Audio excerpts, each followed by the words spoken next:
Hey, what's going on, everyone? I am back for another Slim Sports interview. And as always, I'm your host, Jay Slim. And joining me today is a top tier DB from the FCS ranks from the Long Island Sharks. He was intercepting the passing lanes all year long and even took one back to put points on the board for his team this year. Ladies and gentlemen, 6 foot tall DB Trey Watkins. What's going on, man? How you doing, man? Appreciate you for having me. Hey, absolutely, man. Excited to get you on. You've had an incredible season in 2025 and a great story to tell, a great career so far overall to really talk about for fans, viewers to really get to know. And I want these fans, viewers that are just now getting to learn your name, get to see your face for the first time, to get to learn the accolades to your name, the championships that you've been able to win. In a quick segment that I like to call Resume Rundown, where I'm going to show off a nice little graphic of your resume. And you got to add to it this year. You ended up being first team All Northeast Conference this year for the Sharks, two-time Defensive Player of the Week throughout the season. You ended up leading your conference in interceptions, both individually and as a team for the Sharks. And you guys were actually tied. You actually were tied for second nationally individually for interception with the five that you had on the season in the FCS ranks. And you come from a winning background as well, came from Lafayette, where you guys in 2023 made the FCS playoffs after winning a very tough Patriot League. So you have some good success to your name. You have these accolades to your name already, showing that experience, showing that veteran instinct that you have. And after spending those first few years at Lafayette, where you had limited action, had a few things here and there, and ended up coming over to Long Island and just took this huge jump in production to where you could put up the numbers that you did. Talk to me real quick about this massive jump in production for you and how that was able to take place. Yeah, first and foremost, all glory to God. I appreciate you for running down the resume. It sounds crazy when you say it, but again, I'm just thankful. And I think it all starts with opportunity. I think opportunity is the biggest thing in any sport or like any collegiate sport. I think the opportunity is there. I think everyone's very talented. Everybody has skills. Everybody has kind of what it takes to make plays. But I think it comes down to the opportunity, which I was very blessed to have coming from Lafayette to LIU. And I think my role kind of got bigger as I got here. And I think that kind of led to my success because I always felt like I had it in me. It just, the opportunity wasn't always there at the times that, I wish it was. And, but everything happens for a reason. And like I said, I think the opportunity is the biggest reason for that. And, again, I'm just grateful to have gotten that opportunity and helped my team in any way that I could. Hey, there you go, man. And obviously, your style of play really seemed to impact the Sharks overall throughout the season. I mentioned how you led your team in interceptions and led the Northeast Conference in interceptions. You had five on the season to go with another four pass breakups, had 51 total tackles, 36 solo tackles. Going against Sacred Heart, you had a big interception there, seven tackles as well. Five tackles to go with an interception and a forced fumble against New Haven. And then Duquesne, six tackles and an interception, which you ended up taking it back to the end zone for six there. Talk to me real quick about your style of play specifically and how you would say it really blended into the Long Island Sharks defensive scheme and impacted them more than anything. Well, first, my versatility I think is a big part of my game. Being able to play multiple positions, from high school all the way till now, I've played corner. I basically played every position in the back end. On top of being an outside linebacker at Lafayette, which I was a little heavier at. But with all of that, I think that kind of bleeds into the knowledge and the IQ that I have to play free safety, to make the calls, to make the checks, to watching film. I'm a big film junkie, and I think also the want to, and I always talk about this: the want to tackle, the want to not give up big explosive plays. And I think that was the attitude of our entire defense last year, which I helped add to. I think a lot of people had that mentality and that mindset, like we weren't going to give a lot of stuff up, and if we did, we were only going to, basically swim, not sink. So, and I think that kind of all played into it, and I think it was just a perfect fit for me with my versatility and what LIU needed defensively, and it kind of all worked out.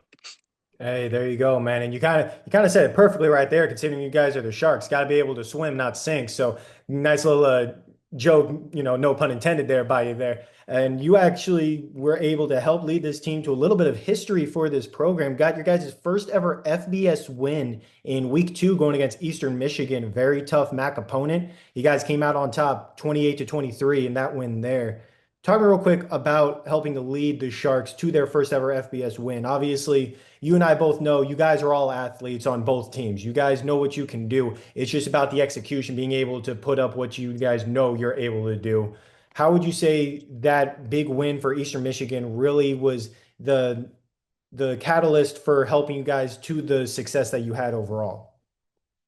Yeah, I think when you face a tough opponent in week one, like Florida Gators, which we played, I think you learn a lot about yourself as a player individually, and then you also learn a lot as a team.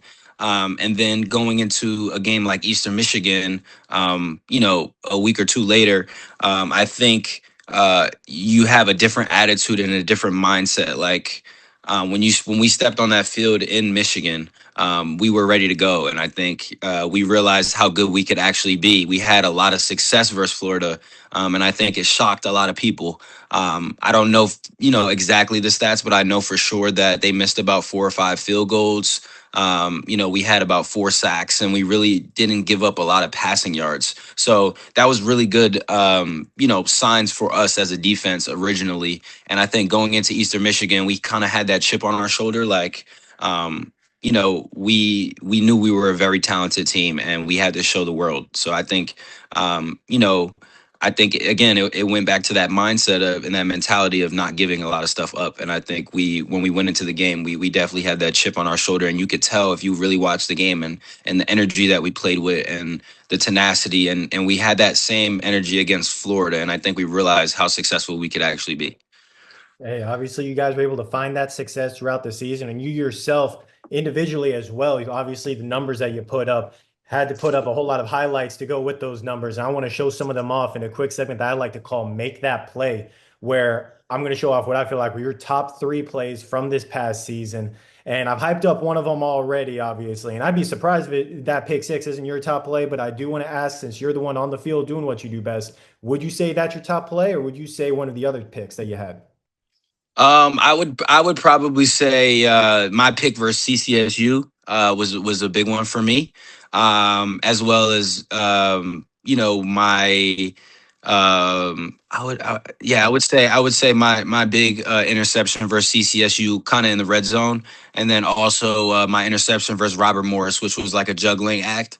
And I think those two were really big for me. CCSU, I had given up a long throw the play before, where I almost had an interception, and it was a good throw, and the guy ended up catching it, and we were in the red zone. So I kind of next play, I freaking intercepted the ball, and we got it right back. So I think that was. I showed some adversity. I think that was one of my top plays. It was very clutch, like giving up a pass and then coming right back and getting an interception. It was like almost like I'm here. That was like an I'm here moment, and it definitely helped me. And I think the Robert Morris one, I feel like it was honestly a crazy play, but obviously the Duquesne one was really good. And that really came from film study. You could tell just when you watch it. And I practiced that play 1,000 times, and I kind of knew it was coming, and I saw it, and I just took the chance. So.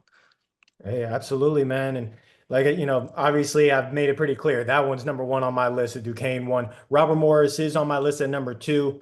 The Central Connecticut one fell to number four, but only because of the New Haven pick that you had. I put that at number three. It was real close, but just because you were able to read that perfectly and catch it in stride to take it back for about 10 yards, somewhere around there, I believe, to put your team in better field position. So that one I do have at number three. Number two, yeah, Robert Morris, definitely. That ball ended up getting overthrown by their quarterback. You read that perfectly, caught it in stride once again. And after juggling it a little bit, like you mentioned, took it back for 25 yards. So perfect field position for your team there. But you can't get any better than putting points on the board. And that's what you did against Duquesne at number one. Came up reading that passing lane perfectly, undercut that route, and took it back for 30 yards to put 6 points on the board for your team. So obviously you were able to make plays left and right, do whatever you could for your team this year. And you actually had four straight games where you recorded an INT, if I can talk. What would you say really clicked around that time when it came to reading the passing lanes? Because you were able to do that all throughout the season, had those pass breakups as well, had that big interception early on in the season, but seeing things really seem to click for you individually in that last final stretch. What would you say went into that? Um, I think when you receive an accolade or award that you never had before, I think it definitely puts some fire in you. That like when you receive a Player of the Week, that's like not even something that I'm gonna be honest. That's not even something I was thinking about. At the beginning of the season, I'm thinking about coming in and kind of contributing to help the team in whatever way I could. But when I realized that I could really dominate, it kind of definitely lit a fire in me to. Just kind of up everything that I was doing. I was already preparing very well before the games, but I mean, when I tell you like hours and hours of film watching and going back watching what I could do better, watching the games from Florida and Eastern Michigan and just every week getting better and better. This was, my first year playing over 500 snaps. So just that experience alone definitely led to the preparation being better, the intent during games, like the really like being psychologically locked in to the game because it's not always physical. A lot of people don't understand, football is not really a lot physical, especially at the safety position. So I think while I'm out there, I'm really not thinking about it. I think that's the key to it. It's like you're out there, focused on the game, not kind of selfishly what could I accomplish. And I think when you're out there doing that, the plays come to you. So I think that's kind of where that happened. Yeah, absolutely, man. You were actually able to make a huge impact on these younger guys on the roster. You were a veteran coming in. It's your fourth year of college, I believe, something like that. And redshirt freshman Braylon Vincent, he actually had three interceptions on the season as well. Congrats to him, as well as Marshall Washington Jr. and Jalen Bell, who I believe were in their sophomore years or redshirt sophomore years, Mhm. something around there. You were able to really help make an impact on them and show them, hey, this is how you want to intercept these passing lanes. This is how you want to read this route and move differently here. Whatever it is that you guys at the defensive back position really talk about. Obviously, I'm just a stats guy as I mentioned before. I don't know too much Mhm. about it. So talk to me real quick about your advice to these youngsters and how you were able to help get them to be even better versions of themselves. Yeah, I think it just came down to there's different types of leaders, and I realized what kind of leader I was this year, and it wasn't through talking. I'm a action leader, and I think when you lead by example versus leading by words, and people kind of see your success and see what you could accomplish, they buy in. And I think the preparation that I had and the way that I approached things, as we played, I think that it kind of rubbed off on everybody, and everybody wanted to it was a competition. I got to pick one week, and Braylon got to pick. You know what I'm saying? And then Marshall got to pick, and Jalen Bell had like a couple highlights. And I think as a defense, it felt good to contribute to all of it. It felt good to kind of play as a group, as a unit. And I think it creates some competition, and I think the competition is what brings the best out of people, especially your teammates, because I was talking to them before games like, yo, I need you to make a play. It's and not everything is going to be me. Some games I may not have a great game. So I think it's just about stepping up and again doing your job and doing your role. And I think I was able to just be a leader by example, which definitely helped. Yeah, absolutely, man. And that's why you guys had a top 15 scoring defense in the country, allowed an average of 18.8 points per game. If that Florida game had gone a little bit differently, I think you guys would have probably been top five in the country. You take that game out, I mean, what you guys were able to do, you held quite a few teams to very low scoring outings. That Duquesne game, 29-11 win there. New Haven was 38-16. And then St. Francis offense had a little struggle, only put 10 points on the board, but defense said, hey, we got your back, held them to just a field goal. I mean, that's impressive for any defense. When you're going against any college football team, they usually can put points on the board. You guys did your part there. And in that final 6 game stretch, you guys went 5-1 to finish the season overall 6-6 on the year, 4-3 in Northeast action. And I mean, just you allowed 2 touchdowns or less in each of those final 6 games. That's just insane to think about. What would you say really clicked 1 through 11 for this defense to where you guys could go off and have this win streak at the end? Yeah, I think the competition that we played this year, like I said, definitely showed us the type of team that we had, the talent that we had, and I think that standard was just held up throughout the season by the coaches, the staff, and I think we had a great scheme, and I think our game plan, we game planned very well, for every game. And I just think it was that mentality and that mindset when we got into conference play, like, hey, we just played some really talented teams. We played a two-time CA champion in Rhode Island.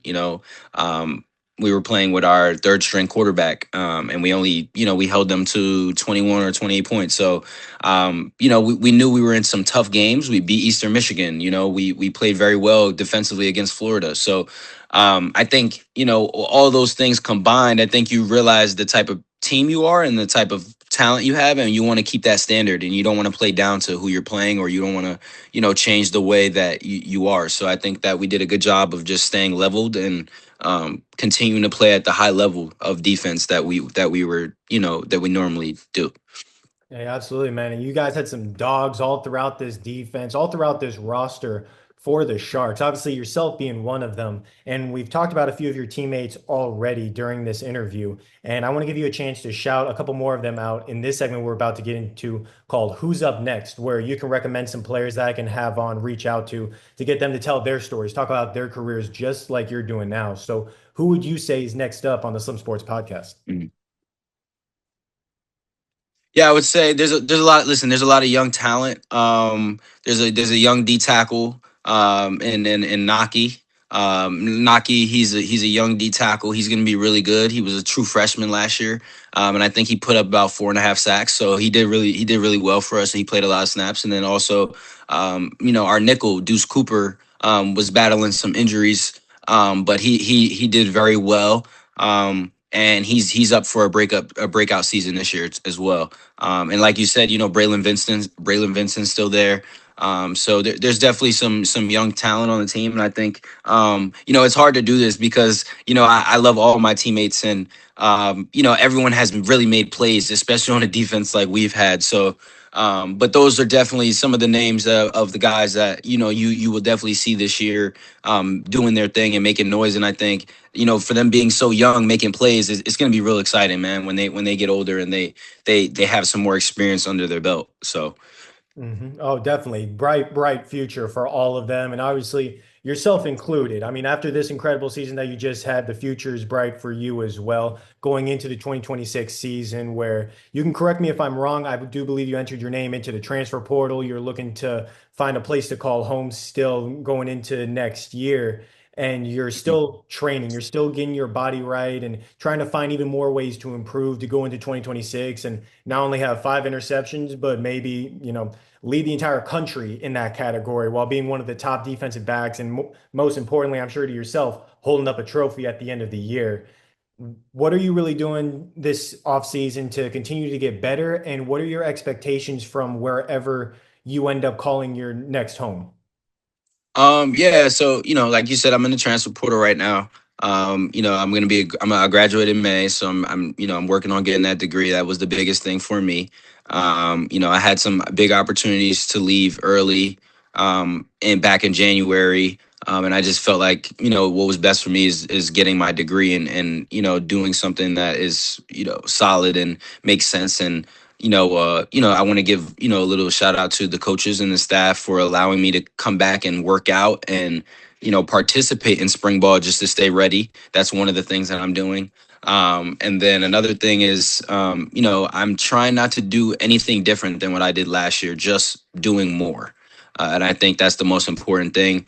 I this spring break I headed to Dallas, Texas for NFL offseason. I was blessed enough to be a part of that. I have some friends that play in the NFL, so got to learn from the best guys like Arthur Millette, Jamal Adams. There's a lot of talented guys that play my position that I was able to learn from this past week. So I was really happy about that. And then also just man, just continuing to do the strength training and the speed training and rehab, and I'm just doing more. I'm just stacking on things, eating better.